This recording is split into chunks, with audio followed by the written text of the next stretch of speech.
Preparation में जो सबसे बड़ा और सबसे मुश्किल पड़ाव होता है वो होता है सिलेबस कंप्लीशन, जिसमें सारे बच्चे पूरी जी जान से लगे होते हैं। और इसका रीजन क्या है कि अगर सिलेबस कंप्लीट नहीं होगा तो हम रिवीजन का प्रोसेस शुरू नहीं कर पाते हैं, हमारे मॉक टेस्ट रुके रहते हैं, हमारे सिलेक्शन के चांसेस भी सबसे कम होते हैं जिस टाइम पर हम सिलेबस कंप्लीशन पर फोकस कर रहे होते हैं। तो किस तरीके से सिलेबस को फास्टेस्ट वे में कंप्लीट करें बिना कोई गलती करे, क्योंकि जब भी कभी एक नया बच्चा प्रिपरेशन शुरू करता है, बहुत ज़्यादा एक्साइटेड होता है, तो वो काफ़ी सारी गलतियां भी करता है सिलेबस कंप्लीशन के टाइम पर। तो आज मैं इन सारी चीज़ों के ऊपर बात करूंगी ताकि आपको एक one of the best way बता सकूं जिसकी मदद से आप फास्टेस्ट वे में सिलेबस भी कंप्लीट कर ले जाओगे। और इसी के साथ साथ आपका रिवीजन और प्रैक्टिस का भी पोर्शन मैं आपको डिस्कस करने वाली हूँ। सबसे पहले बात करते हैं एक राइटर की जिनका नाम है कैल न्यूपोर्ट। इन्होंने एक बुक लिखी थी how to become straight A student. इस पूरी बुक में इन्होंने यही बताया लेस इज मोर। अब लेस इज मोर का क्या मतलब है? देखो, जब भी कभी हम प्रिपरेशन को शुरू करते हैं, एक्साइटमेंट की वजह से हम बहुत सारे रिसोर्सेज इकट्ठा कर लेते हैं। आज भी मेरे पास बच्चे बहुत सारे मैसेजेस करते रहते हैं कि मैम थर्मोडायनेमिक्स के लिए बेस्ट बुक बता दो, फ्लूइड मैकेनिक्स के लिए बेस्ट बुक बता दो। तो हम सपोज कर लो कि सारे जितने भी सब्जेक्ट हैं सबकी बेस्ट बुक भी इकट्ठा कर लिए, इसी के साथ 3-4 कोचिंग मटेरियल, 3-4 इंस्टीट्यूट का कोचिंग मटेरियल भी हमारे पास आ गया और हम सोचते हैं कि अब हमें प्रिपरेशन शुरू करनी है।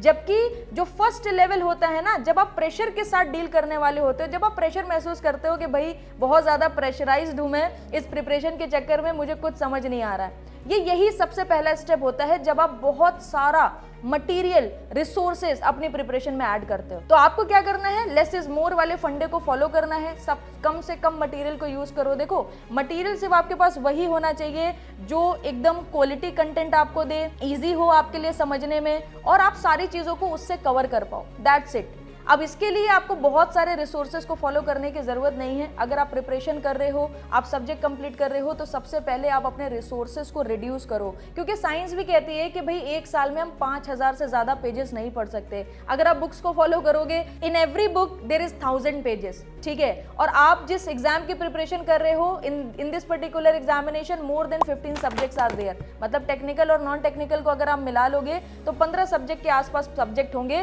तो अगर सबके हजार पेजेस भी आप जोड़ लोगे तो 15,000 पेजेस तो ऐसे ही हो गए। इसको और भी कम कर लोगे तो 10,000 पेजेस हो गए, तब भी आप ये इतने सारे पेजेस को कवर नहीं कर पाओगे। तो सबसे बेस्ट चीज क्या है? फॉलो लिमिटेड फैकल्टीज जिनसे आपकी कनेक्टिविटी अच्छी है, आप उनके कंटेंट को समझ पाते हो, आपसे सवाल बनता है। और जो भी स्टडी मटेरियल आप फॉलो कर रहे हो, try to rely on a single institute, वही उसी पर भरोसा रखो, वही आपको सिलेक्शन दिलाएगा। और अगर आपका मटेरियल कम होगा, रिसोर्सेज कम होंगे, तो आप उसे फास्टेस्ट वे में कवर भी कर पाओगे बिना किसी समस्या के। इसी के साथ साथ जो दूसरा सजेशन है वो है related to the Pareto principle. Pareto principle के बारे में आपने भी सुना होगा। विल्फ्रेडो एक इंजीनियर थे, उन्होंने ही ये परेटो प्रिंसिपल दिया था हम सभी लोगों को। इन्होंने क्या करा? ऑब्जर्व करा कि जो 80% ऑफ द मनी है दुनिया में, वो सिर्फ 20% लोगों के पास है। जब इन्होंने ये चीज को ऑब्जर्व करा ना, इन्होंने सेम चीज बहुत सारी चीजों पे अप्लाई करके देखी कि क्या ये जो रूल है 80-20 रूल, क्या ये सब जगह एप्लीकेबल है। तो इन्होंने पाया कि हाँ, ये सब जगह एप्लीकेबल है। अगर आप किसी शॉप को देखोगे तो शॉप के जो 20% प्रोडक्ट्स होते हैं वो 80% सेल्स जनरेट करते हैं। 20% ऐसे स्टूडेंट है जो 80% ऑफ द एग्जामिनेशन क्रैक करते हैं। आप हर जगह इसको अप्लाई कर सकते हो। 20% of the driver doing the 80% of the accident. जो 80% एक्सीडेंट होते हैं वो मात्र 20% ड्राइवर्स की वजह से होते हैं। अब आपको यहाँ पर परेटो प्रिंसिपल की मदद से ये चीज तो बहुत ही बेहतर तरीके से समझ आ रही होगी कि भाई अगर कुछ भी हम कर रहे हैं तो उसमें जो भी चीजें इन्वॉल्व है वो सब समान नहीं है, इक्वल नहीं है। अगर हम प्रिपरेशन कर रहे हैं, उसमें 12 सब्जेक्ट हैं, तो 12 सब्जेक्ट समान नहीं है। कुछ सब्जेक्ट हाईली वेटेज है, कुछ सब्जेक्ट मीडियम वेटेज है और कुछ सब्जेक्ट आपके लो वेटेज है। इवन एक सब्जेक्ट की अगर हम बात करते हैं तो उसमें सारे टॉपिक समान नहीं है, आप सबको इक्वल इंपॉर्टेंस नहीं दे सकते। तो सबसे पहले तो आप ये 80-20 वाला जो रूल है वो अपनी प्रिपरेशन में अप्लाई करो। आप ये देखो कि कौन कौन से सब्जेक्ट ऐसे हैं जो हाईली वेटेज हैं, कौन सा ऐसा 20% ऑफ द सिलेबस है जो आना ही आना है, जो फिक्स्ड है, जो आपको मार्क्स दे के जाने वाला है। आप सबसे पहले उसको कवर करने की कोशिश करो, उसके बाद आप मीडियम वेटेज पर फोकस करो और उसके बाद आप लो वेटेज पर फोकस करो। सवाल ये उठता है कि इस तरीके की स्टडी करी कैसे जाए, हम कैसे आइडेंटिफाई करें कि भाई कौन सा टॉपिक कौन सा सब्जेक्ट हमें पहले कर लेना चाहिए, कौन सा टॉपिक, कौन सा सब्जेक्ट हमें बाद में करना चाहिए। तो इसके लिए भी आपके पास काफी सारे रिसोर्सेज हैं। आपको पता है प्रीवियस ईयर पेपर एक ऐसा खजाना है जहां से आप सारी डिटेल्स निकाल सकते हो। बस आपको करना क्या है, थोड़ा दिन प्रीवियस ईयर पेपर्स के साथ टाइम बिताना है। प्रीवियस ईयर पेपर इटसेल्फ आपको सारी चीजें बता देंगे कि कहां से मैं आ रहा हूं, कौन कौन से साल में आया हूं। सारे टॉपिक्स खुद बोल पड़ेंगे आपसे कि मुझे पढ़ना है कि नहीं पढ़ना है। इसी के साथ सीनियर्स हो गए, आपके सीनियर्स हो गए जो काफ़ी सारे एग्जाम्स में सिलेक्टेड हैं, आपके फैकल्टीज़ हो गए, उनसे आप कंसल्ट कर सकते हो और इस तरीके का डेटा आप कलेक्ट कर सकते हो। तो सबसे पहले आप क्या करो, लेस इज मोर वाला फंडा अप्लाई करो, फिर उसके बाद आप 80-20 रूल अप्लाई करो ताकि आप चीज़ों को मिनिमाइज करके ज़्यादा से ज़्यादा आउटपुट निकाल पाओ। Let's talk about the third thing. तीसरी चीज़ क्या है बेटा, माइंड मैपिंग। अगर आप कुछ भी पढ़ रहे हो, सपोज कर लो आप कुछ भी पढ़ रहे हो, उसमें दो तरीके की चीजें होती हैं। एक तो आपका कंसेप्चुअल वाला पोर्शन हो गया जिसको आपको समझना पड़ता है, चीजों को एनालाइज करना पड़ता है, और दूसरा आपका होता है फैक्चुअल, मतलब डेटा है, थ्योरी है, आपको एज इट इज रटनी ही रटनी है। तो जो समझने वाली चीज है उसको तो आपको प्रॉपर तरीके से समझना चाहिए, क्वेश्चंस में अप्लाई करना चाहिए, मगर जो चीजें रटने वाली हैं और हर जगह होगा, चाहे आप किसी भी एग्जाम्स की बात करो, 30-40% ऐसी थ्योरी, डेफिनेशंस और डेटा होता है जिसको आपको एज इट इज रटना पड़ता है। तो उसके लिए आप क्या कर सकते हो, there are so many things. आप पिक्टोरियल प्रेजेंटेशंस का इस्तेमाल करो, क्योंकि अगर आप जो भी पढ़ रहे हो उससे कनेक्टिविटी नहीं बनाओगे, उस चीज के बारे में आप ये नहीं समझोगे कि why this is important, why we are using it, where we are applying it, तब तक आपको उसको याद रखने में बहुत ज्यादा प्रॉब्लम होगी। तो जितना भी डेटा है ना, सबसे पहले उसको रिलेटेबल बनाओ। रिलेटेबल बना दोगे तो याद रखने में आसानी होगी। रिलेटेबल कैसे बना सकते हैं, pictorial presentations one of the best way. कुछ ऐसे टॉपिक्स होते हैं जिसमें पिक्टोरियल प्रेजेंटेशन सेट नहीं बैठता है, वहां पर आप क्या कर सकते हो, नेटवर्क चार्ट बना सकते हो। नेटवर्क चार्ट में आप छोटी छोटी चीजों को अपनी घरेलू चीजें से रिलेट कर सकते हो, कुछ जोक्स ऐड कर दो, कुछ शॉर्टकट ऐड कर दो, ताकि आप वो डेटा जो है उसको लॉन्ग टर्म के लिए याद रख पाओ। इसी के साथ आप क्या कर सकते हो, आप बुलेट पॉइंट्स के फॉर्म में भी चीजों को लिख सकते हो। अगर आप देख रहे हो कि भाई यहाँ पर पिक्टोरियल प्रेजेंटेशन सेट नहीं हो रहा है, यहाँ पर आपका नेटवर्क चार्ट वर्क नहीं कर रहा है, तो आप बुलेट पॉइंट्स के फॉर्म में भी उस चीजों को लिख सकते हो, आसानी से आप चीजों को याद रख पाओगे। देन अगर हम बात करें तो नेक्स्ट जो आपके लिए सजेशन होगा, don't be a PhD professor. This is the biggest mistake students are doing. हम इतने ज्यादा एक्साइटेड होते हैं प्रिपरेशन को लेके, हमें लगता है कि हम ये सब्जेक्ट पढ़ेंगे और इस सब्जेक्ट के डेप्थ में चले जाएंगे, पूरे ब्रह्मांड का ज्ञान हम एक सब्जेक्ट से लेने वाले हैं।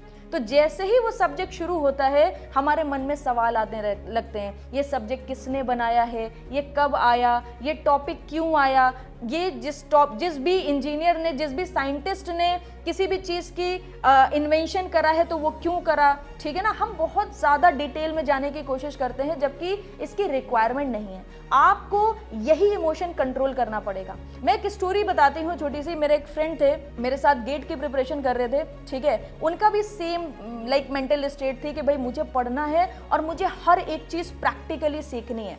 तो उन्होंने एक सब्जेक्ट शुरू करा, फ्लूइड मैकेनिक्स, और मैं आपको बताऊं उन्होंने वो 6 महीना पढ़ा, 6 महीना फ्लूइड मैकेनिक्स ही वो पढ़ते रहे। एट द एंड क्या हुआ, उनका सिलेक्शन नहीं हुआ। क्यों? क्योंकि वो इतने ज्यादा उत्तेजित हो गए थे चीजों को लेके। जब उन्होंने एफएम पढ़ने की कोशिश करी तो उनको इतना मजा आया कि वो डेप्थ में चले गए। उन्होंने कई सारी रेफरेंस बुक उससे रिलेटेड डेली। आज के टाइम पे उनका फ्लूइड मैकेनिक्स तो अच्छा है, मगर वो किसी भी पीएसयू में सिलेक्ट नहीं हो पाए। तो प्लीज आप भी ऐसा ना करें। आप एग्जाम के रिक्वायरमेंट को समझें। पीएचडी आप बाद में भी कर सकते हो, you have lot of time. और लर्निंग कोई प्रिपरेशन का पार्ट थोड़ी ना है, learning is a part of life, it's not a part of preparation. तो वो चीजें आप बाद में भी कर सकते हो। आप ये समझो कि आपको किस सब्जेक्ट से किस लेवल की कितनी नॉलेज की रिक्वायरमेंट है, ताकि आपसे 100% क्वेश्चन एग्जामिनेशन में बन जाए, जिसकी वजह से आप हिस्ट्री वाला पोर्शन छोड़ दोगे। मतलब हिस्ट्री बिहाइंड दिस सब्जेक्ट की बात कर रही हूँ मैं, हिस्ट्री की बात नहीं कर रही हूँ। बिहाइंड दिस सब्जेक्ट क्या हिस्ट्री है, उस पर आप कम फोकस करिए। क्या क्वेश्चन आपसे पूछे जा रहे हैं, किस टॉपिक से क्वेश्चन पूछे जा रहे हैं, उस पर आप ज्यादा फोकस करिए। ये वाला अगर आपने सजेशन अपने प्रिपरेशन में अप्लाई करा तो आप बहुत सारा टाइम बचा ले जाओगे, क्योंकि 50 to 60% स्टूडेंट इसी चीज में फंसे। उन्होंने एक सब्जेक्ट शुरू करा है, अब उनको उसका पूरा एक्सपर्ट बनना है। और एक्सपर्ट बेटा 1-2 दिन की कहानी नहीं है, कई साल लग जाते हैं किसी भी चीज में एक्सपर्ट बनने के लिए। तो आप उस चीज को रिड्यूस करो। एक और सजेशन आप सभी लोगों के लिए रहेगा, जो दिन का पूरा टाइम होता है ना, उसको सिर्फ सिलेबस कंप्लीशन में मत दो। ऐसा होता क्या है कि आपको ऐसा लगता है कि आप सिलेबस कंप्लीट करते जा रहे हो, मगर अगर आपने 6 मंथ का भी पूरा प्रोसीजर बनाया है, 4 मंथ का पूरा प्रोसीजर बनाया कि मैं 4 महीने में सिलेबस कंप्लीट करूंगा, तो कंप्लीशन के चक्कर में आप आगे तो बढ़ रहे हो, मगर जो सब्जेक्ट कंप्लीट होते जा रहे हैं आप रिवीजन तो कर नहीं रहे हो, आप प्रैक्टिस तो कर नहीं रहे हो, तो आप उसको भूलते जा रहे हो, जिसकी वजह से क्या होगा, 6 महीने के बाद जब आपको ऐसा लगेगा कि मेरा सिलेबस पूरा कंप्लीट हो गया है, तब आपको थोड़े दिनों के बाद ही पता चलेगा कि मुझे सिर्फ लास्ट 2 मंथ्स में मैंने जो भी पढ़ा है वो थोड़ा थोड़ा याद है, बाकी मैं सब कुछ भूल गया हूँ। फिर उससे पता है प्रॉब्लम क्या आती है, मैं आपको बताती हूँ, I have lot of experience. बच्चे बोलते हैं कि मैम सब कुछ पढ़ तो लिया है मगर सवाल नहीं बन रहे हैं, मैम डर लग रहा है, मैम टेस्ट में नंबर नहीं आ रहे हैं। तो ऐसा बिल्कुल भी ना करें, चाहे आपका शेड्यूल कितना भी हेक्टिक हो, आप 50% ऑफ द टाइम, जो भी आपके पास टाइम है, 4 घंटे, 6 घंटे, 10 घंटे, सबके पास अलग अलग तरीके का टाइम होता है, उसका जो 50% टाइम है वो आप सिलेबस कंप्लीशन में दो, और बचा हुआ जो 50% है उसमें से 30% वाला टाइम आपका जाना चाहिए किसमें, रिवीजन में, और 20% टाइम आपका जाना चाहिए प्रैक्टिस में। क्योंकि अल्टीमेटली अगर आप एग्जाम को देखोगे आपसे क्वेश्चंस ही पूछे जाएंगे, तो डेली 20% ऑफ द टाइम आपको प्रैक्टिस करनी है, 30% ऑफ द टाइम आपको रिवीजन करना है, और 50% दिन का आप यहां पर किस में दे सकते हो, सिलेबस कंप्लीशन में। आप टाइम को किस तरीके से आपको डिवाइड करना है, इन द सेंस मॉर्निंग में रिवीजन करना है, इवनिंग में रिवीजन करना है, आफ्टरनून में प्रैक्टिस करनी है, ये आप अपने शेड्यूल के अकॉर्डिंग सेट कर लो, कोई प्रॉब्लम वाली बात नहीं है। देन एक लास्ट सजेशन मैं आपको और देना चाहूंगी, दैट इज मल्टीटास्किंग। हम क्या करते हैं, मोबाइल भी यूज कर रहे हैं, ठीक है, या तो फिर हम गाने लगा लेते हैं, साथ में पढ़ाई करते रहते हैं, ऐसा मत करो। क्योंकि मल्टीटास्किंग, साइंस कहती है कि मल्टीटास्किंग की वजह से किसी भी पर्सन की जो एफिशिएंसी है वो 40% तक रिड्यूस हो जाती है।